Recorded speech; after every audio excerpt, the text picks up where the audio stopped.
Nate Fairbanks adjusted the cufflinks of his custom-tailored suit as he stepped into the dimly lit Italian restaurant. The scent of garlic and fresh basil wafted through the air, a stark contrast to the sterile, tech-heavy environment he had just left at his office. His mind was still buzzing with the day's meetings, product launches, investor calls, and the endless grind of being the CEO of a billion-dollar tech company. But tonight, he was alone. No entourage, no assistants, just him and his thoughts. He slid into a quiet corner booth, ordered a glass of red wine, and absent-mindedly scrolled through his phone while waiting for his meal.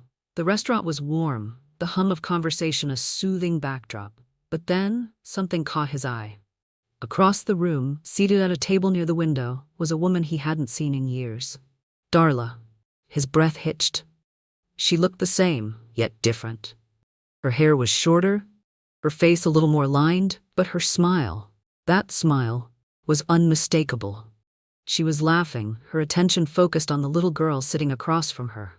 The child couldn't have been more than 3 years old, with a mop of curly brown hair and bright, curious eyes.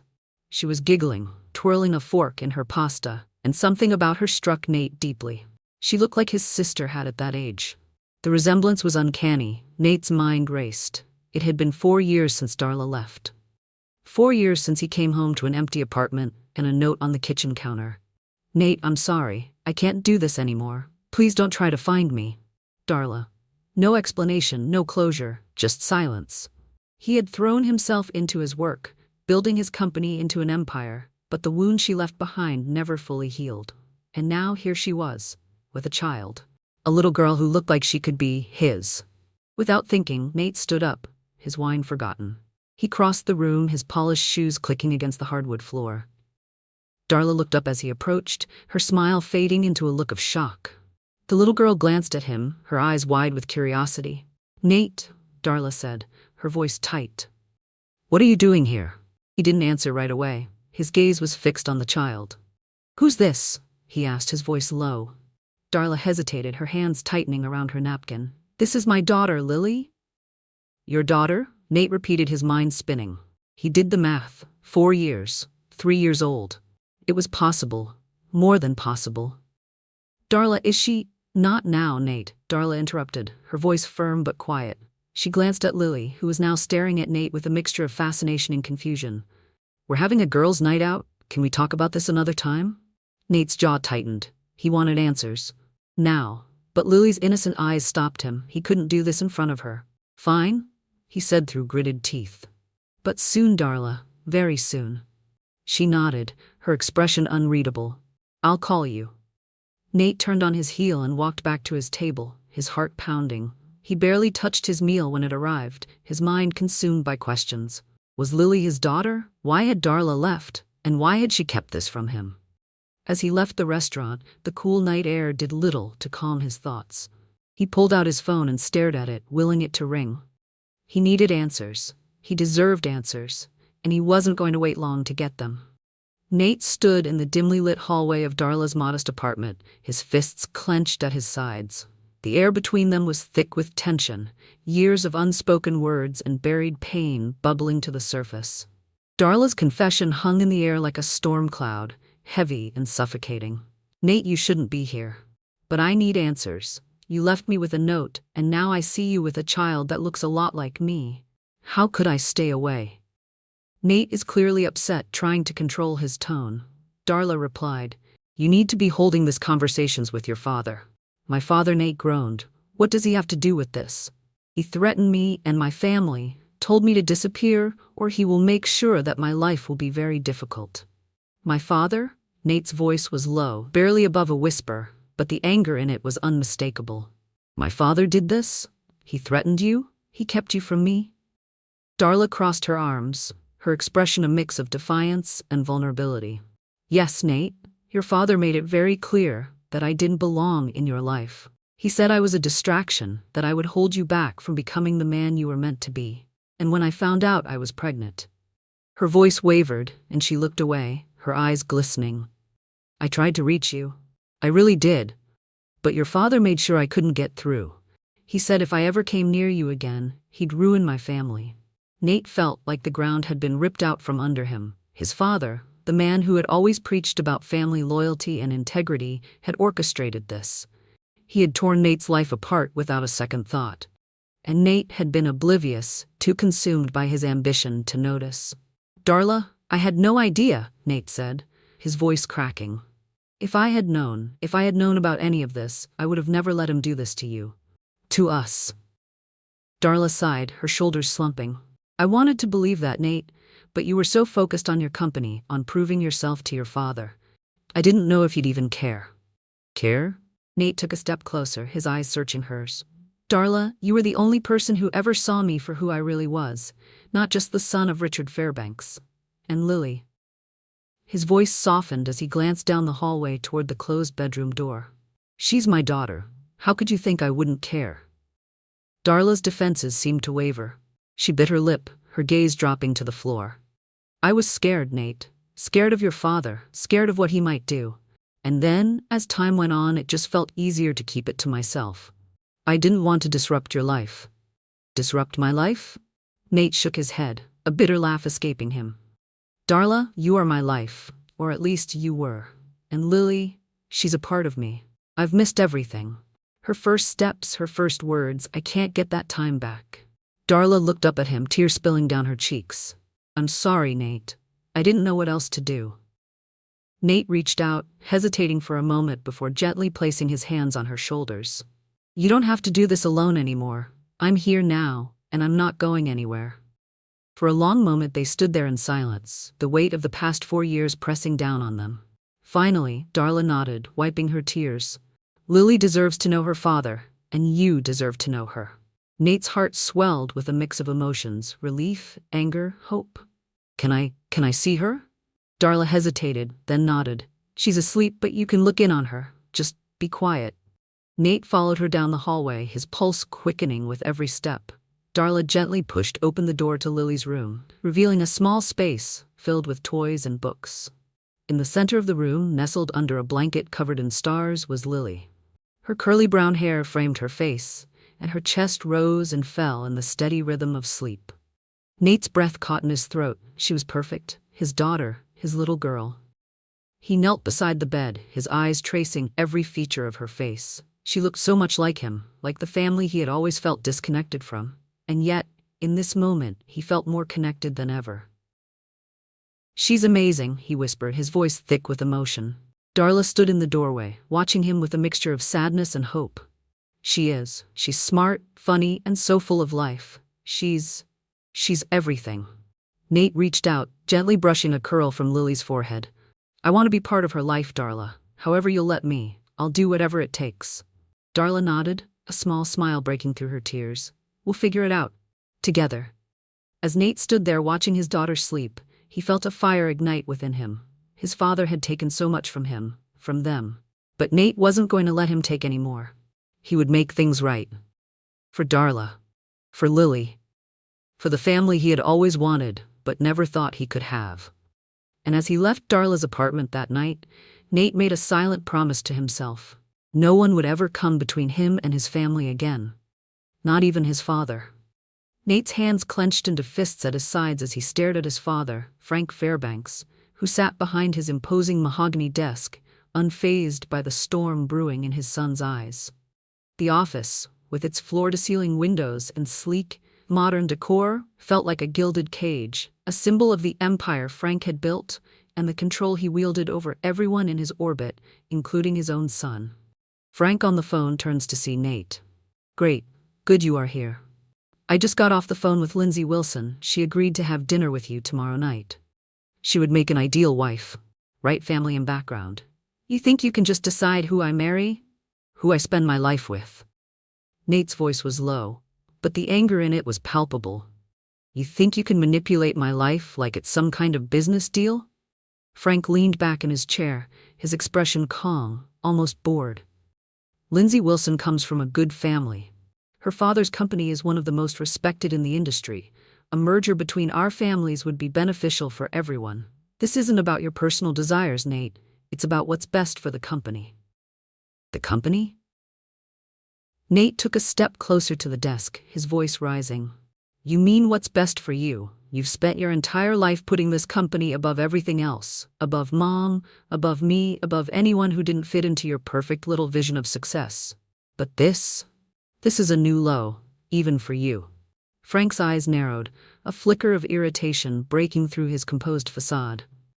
Watch your tone, Nathaniel. I've worked too hard to build this empire to let you throw it away over some sentimental nonsense. Sentimental nonsense? Nate slammed his hands on the desk, leaning forward until he was inches from his father's face. You kept my daughter from me, my own child. You threatened Darla. You made sure I never knew about Lily. How could you do that? How could you be so heartless? Frank's jaw tightened, but he didn't flinch. I did what was necessary. Darla was a distraction. She would have held you back, and I couldn't let that happen. You were destined for greatness, Nate. I wasn't going to let some girl derail that. She wasn't just some girl, Nate roared, his voice echoing through the office. She was the woman I loved, and Lily, my daughter, she's my family. You had no right to take that from me. Frank stood abruptly, his chair scraping against the floor. I had every right. This company is my legacy, and I won't let you ruin it because you can't see the bigger picture. You think love is enough? Love doesn't pay the bills, Nate. Love doesn't keep this company at the top. You need to grow up and start thinking like a CEO, not some lovesick fool.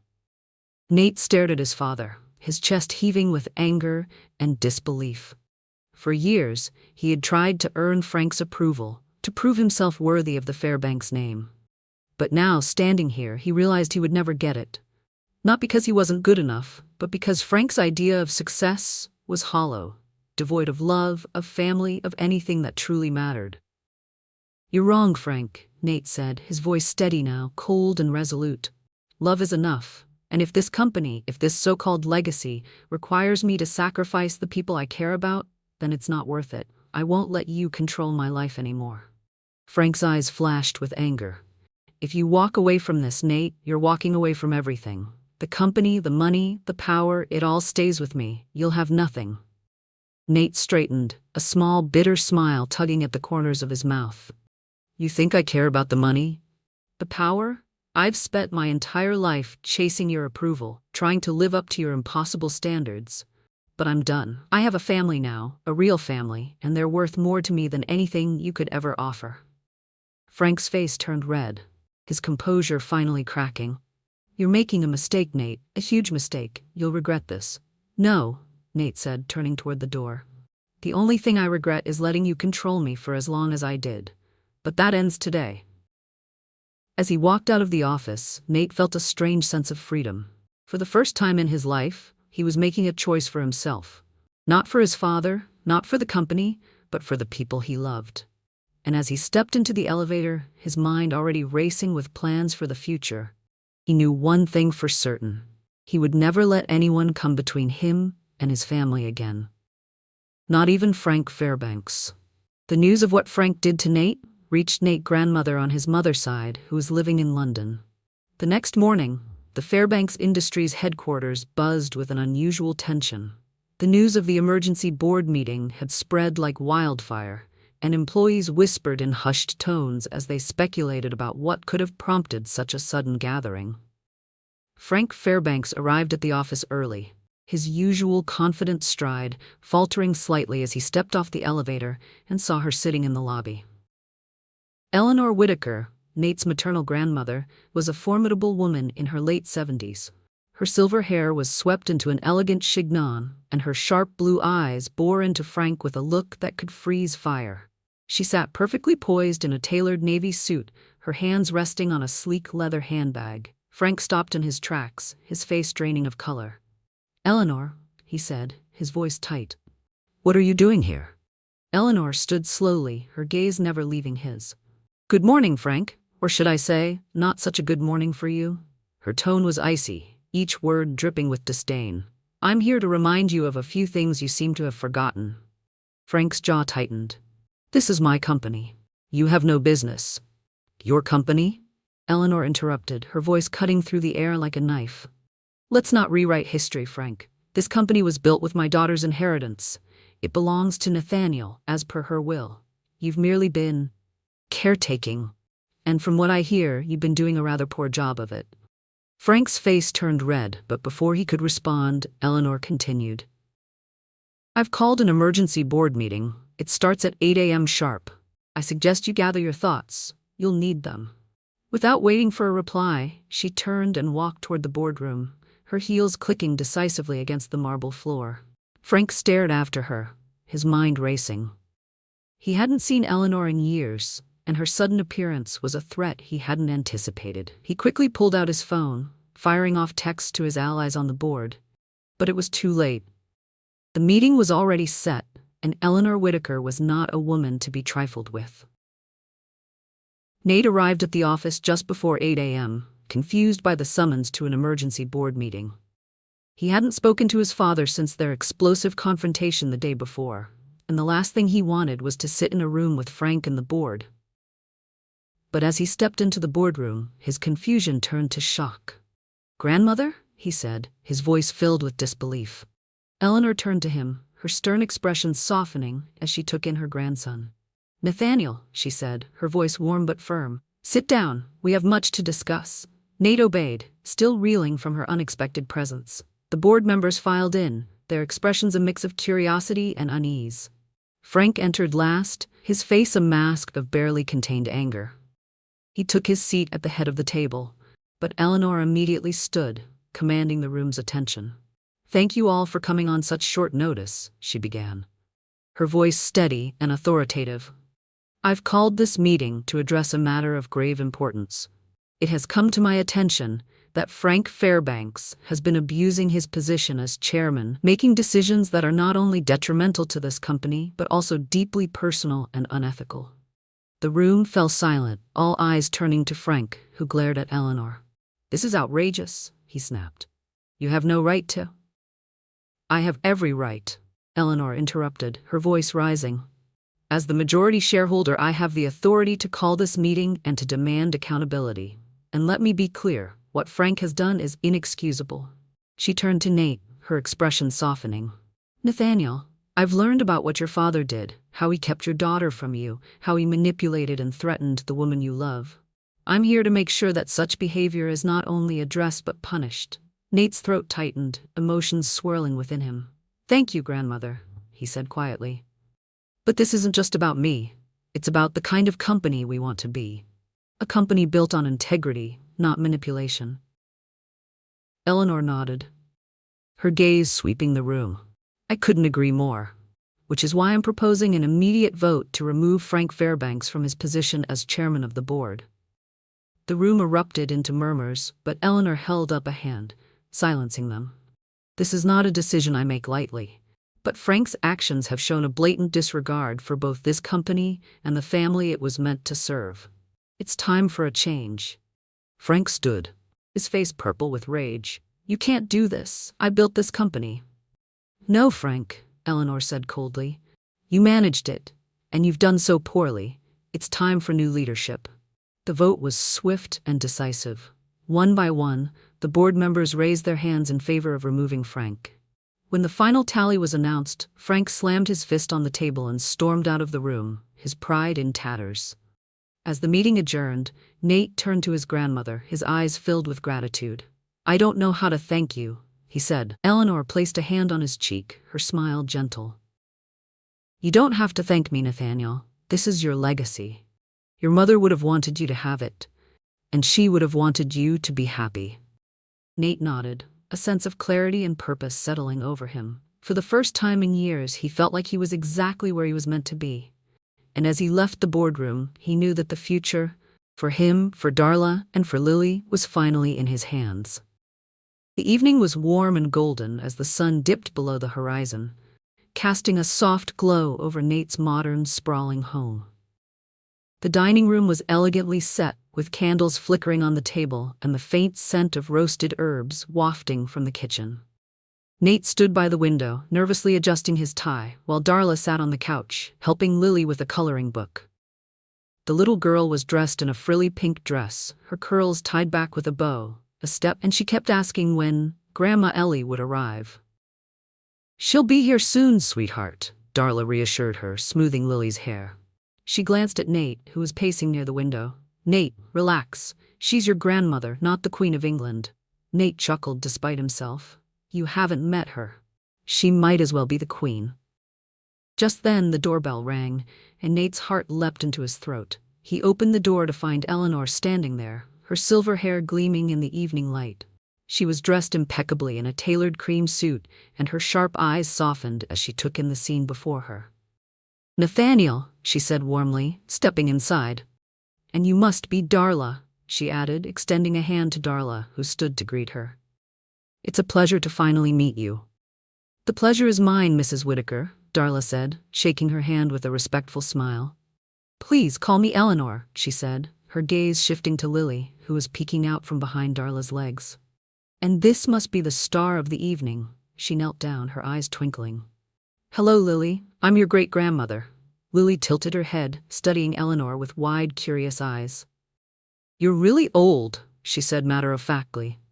Nate and Darla froze, but Eleanor burst into laughter, a rich, warm sound that filled the room. Well, I suppose I am, she said, smiling. But I promise I'm still lots of fun. Would you like to show me your coloring book? Lily nodded eagerly, taking Eleanor's hand and leading her to the couch. Nate and Darla exchanged a relieved glance, the tension in the room easing as Eleanor effortlessly charmed her great-granddaughter. Dinner was a lively affair, with Lily chattering away about her favorite toys and cartoons, and Eleanor listening with genuine interest. As the meal wound down, Eleanor set her wine glass aside and looked at Nate and Darla with a serious expression. I wanted to take this moment to give you both my blessing, she said, her voice steady and sincere. Nathaniel, you've grown into a remarkable man, and Darla, it's clear that you've been a wonderful mother to Lily. I'm so sorry for the years you've lost, but I'm here to make sure that nothing like this ever happens again. Nate reached for Darla's hand under the table, giving it a reassuring squeeze. Thank you, grandmother. That means more to me than you know. Eleanor nodded, her gaze shifting to Lily, who was happily eating a scoop of ice cream. I've already begun the legal process to ensure that Lily receives her rightful inheritance in the company. She's a Fairbanks, and she deserves to be recognized as such. Darla's eyes filled with tears. Thank you, Eleanor. I don't know what to say. You don't have to say anything. Eleanor said gently, just promise me you'll let me be a part of her life, and yours. Of course, Darla said, her voice breaking. We'd love that. But while the evening was filled with warmth and reconciliation, storm clouds were gathering on the horizon. Frank Fairbanks, humiliated and furious after being ousted from the company, was far from done. He had spent the day consulting with lawyers and allies, determined to strike back at Eleanor and reclaim control of Fairbanks Industries. As the clock struck midnight, Frank sat in his dimly lit study, a glass of whiskey in hand, staring at a stack of legal documents. He had a plan, a ruthless one. He would challenge Eleanor's authority, contest the inheritance, and drag the company through a public scandal if he had to. He would make them regret crossing him. But before he could set his plan into motion, his phone buzzed with an incoming call. He glanced at the screen and frowned. It was his lawyer. What is it? Frank snapped, answering the call. Frank, we have a problem, the lawyer said, his voice tense. Eleanor Whitaker has filed a restraining order against you. She's also submitted evidence of your misconduct to the board and the press. If you take any action against her or the company, it'll backfire. Badly. Frank's grip tightened on the glass. What kind of evidence? Emails, recorded conversations, financial records. Enough to bury you, Frank. She's been planning this for a long time. Frank's heart sank as the reality of the situation hit him. Eleanor had outmaneuvered him. She had anticipated his every move and had the resources to destroy him if he tried to fight back. What do I do? Frank asked, his voice uncharacteristically small. For now, nothing, the lawyer said. Lay low, let things settle. If you push this, you'll only make it worse. Frank hung up the phone, his mind racing. He had always been the one in control, the one who called the shots. But now, for the first time in his life, he felt powerless. Back at Nate's home, the evening ended with hugs and promises to stay in touch.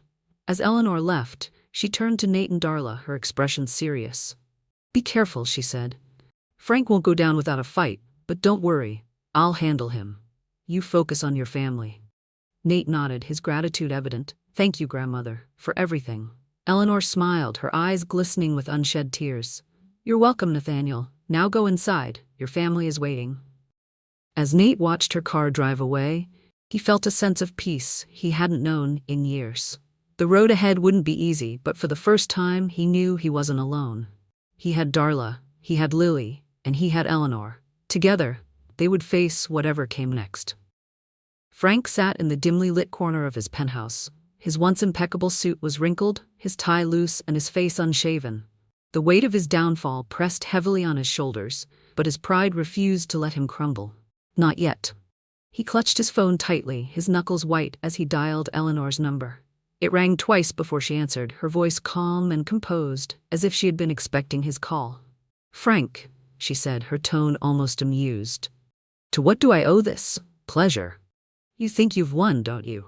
Frank snarled, his voice trembling with rage. "You think you can destroy me and walk away unscathed? I'll ruin you, Eleanor. I'll take everything from you, just like you've taken from me." There was a pause on the other end of the line, and then Eleanor laughed, a soft, chilling sound that sent a shiver down Frank's spine. "Oh, Frank," she said, her voice dripping with mockery. "You really don't understand, do you? I'm not done with you yet." Frank's stomach dropped. "What are you talking about?" "Let's just say I've been busy," Eleanor replied, her tone light, almost conversational. "Your bank accounts? Frozen. The family home? Already transferred to Nathaniel's name. And as for your little schemes over the years, well, let's just say the SEC is very interested in what I've uncovered." Frank's breath caught in his throat. You can't do this." "I already have," Eleanor said, her voice hardening. "You made your bed, Frank, now you get to lie in it. And trust me, it's going to be a very uncomfortable one." Before Frank could respond, the line went dead. He stared at the phone, his mind racing. He tried to call back, but the call wouldn't go through. He tried to access his bank accounts, but they were all locked. He even attempted to log into his email, but his passwords had been changed. Panic set in. He grabbed his coat and rushed out, hailing a cab to take him to the family home, his home. But when he arrived, he found the gates locked and a security guard stationed at the entrance. "I'm sorry, Mr. Fairbanks," the guard said, not sounding sorry at all. "You're no longer authorized to be here." Frank's face turned red with fury. "This is my house. You can't keep me out." "Actually, it's not," the guard replied, holding up a document. "According to this, the property now belongs to Nathaniel Fairbanks. You'll have to take it up with him." Frank stumbled back, his mind reeling. He tried calling old friends, business associates, anyone who might help him, but no one answered. Eleanor's influence ran deep, and word had spread quickly that Frank Fairbanks was a sinking ship. No one wanted to go down with him. Days turned into weeks, and Frank's situation only grew more desperate. With no money, no home, and no allies, he was forced to sell what little he had left. His watch, his car, even his wedding ring. He moved from one dingy motel to another, each one worse than the last. The SEC investigation loomed over him like a dark cloud, and he knew it was only a matter of time before charges were filed. One cold, rainy night, Frank found himself sitting on a park bench, staring at the skyline of the city he once ruled. The lights of Fairbanks Industries headquarters glimmered in the distance, a cruel reminder of everything he had lost. His phone buzzed in his pocket, and for a brief moment, he felt a flicker of hope. But when he pulled it out, he saw that it was a news alert. The headline made his blood run cold. Former Fairbanks Industries chairman Frank Fairbanks under investigation for fraud and embezzlement. Frank's hands trembled as he read the article, which detailed the SEC's findings and the mountain of evidence against him. His face was splashed across every major news outlet, his reputation in tatters. He was finished. Meanwhile, Eleanor sat in her study, sipping a cup of tea as she reviewed the latest updates on Frank's downfall. She felt no joy in his suffering, but she also felt no remorse. Frank had brought this on himself, and she had simply ensured that he could never hurt her family again. Nate walked into the room, his expression a mix of relief and disbelief. "Grandmother, I just saw the news. Is it true? Is Frank really under investigation?" Eleanor nodded, setting her teacup down. "Yes, Nathaniel, it's over. He can't hurt us anymore." Nate sank into a chair, running a hand through his hair. "I can't believe it. After everything he's done, it's finally over." "It is," Eleanor said, her voice gentle but firm. But this isn't just about Frank, it's about moving forward. You have a company to run, a family to protect, and a future to build. Don't let his mistakes define you. Nate nodded, a sense of resolve settling over him. You're right, I won't. As he left the room, Eleanor leaned back in her chair, a small smile playing on her lips. She had done what she set out to do: protect her family and ensure that Frank could never harm them again. And as she looked out the window at the city skyline, she knew that the Fairbanks legacy was in good hands. Frank, on the other hand, sat alone in the rain, his empire gone, his pride shattered, and his future bleak. He had gambled everything and lost. The sun rose over the city, casting a golden glow over the Fairbanks Industries headquarters. The building, once a symbol of Frank Fairbanks' iron-fisted control, now stood as a beacon of change and renewal. Under Nate's leadership, the company had undergone a transformation, one rooted in transparency, innovation, and a commitment to doing what was right. Nate stood at the window of his office, now redesigned to reflect his vision. Gone were the cold, sterile tones of Frank's era. Instead, the space was warm and inviting, with natural light flooding in and walls adorned with artwork chosen by Darla. A small framed photo of Lily sat on his desk, a constant reminder of why he was doing this. The door opened, and Darla walked in, holding a stack of papers. She looked radiant, her confidence growing as she settled into her new role as the head of the company's charitable foundation. She had spearheaded initiatives to support single mothers, provide scholarships for underprivileged children, and fund community programs, causes close to her heart. Hey, she said, setting the papers on his desk.